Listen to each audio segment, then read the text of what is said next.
কিছুদিনের জন্য উত্তরপাড়ায় এসেছি, আর এসেই তো আমার খাওয়া দাওয়া পর্ব স্টার্ট হয়ে গেছে। আর এদিকে দেখো আমাদের গাছে কত সুন্দর জবা ফুল হয়েছে। পরের দিন অফিস থেকে বেরিয়ে আমরা গেছিলাম বাটাতে।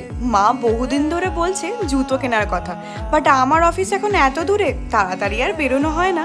আর যতক্ষণে বাড়ি পৌঁছাই এসে আর কোনো দোকানে আর যেতে ইচ্ছা করে না। বাট ফাইনালি ওই দিন আমরা কাজটা করেই নিলাম, চলে গেলাম বাটাতে। আর মায়ের জন্য একটা সুন্দর জুতো কিনেছি। এই কালারটা বেশ সুন্দর না, পরেও কিন্তু বেশ আরাম। মা সেই পুজোর আগে থেকে বলছে যে আমাকে এবার শাড়ি দিতে হবে না, একটা জুতোই দিস। কিন্তু এতদিন বাদে সেই কাজটা আমরা কমপ্লিট করলাম। এরপর আমরা চলে এলাম মোড়ে। ওখানে কয়েকটা টুকটাক জিনিস কেনার ছিল, সেগুলো নিয়ে বাড়ির দিকে এবার রওনা দেবো। সারাদিন এত খাটাখাটনির পর বাইরে গিয়ে আবার শপিং করার পর বাড়ি এসে মা আবার বানিয়েছিল লুচি।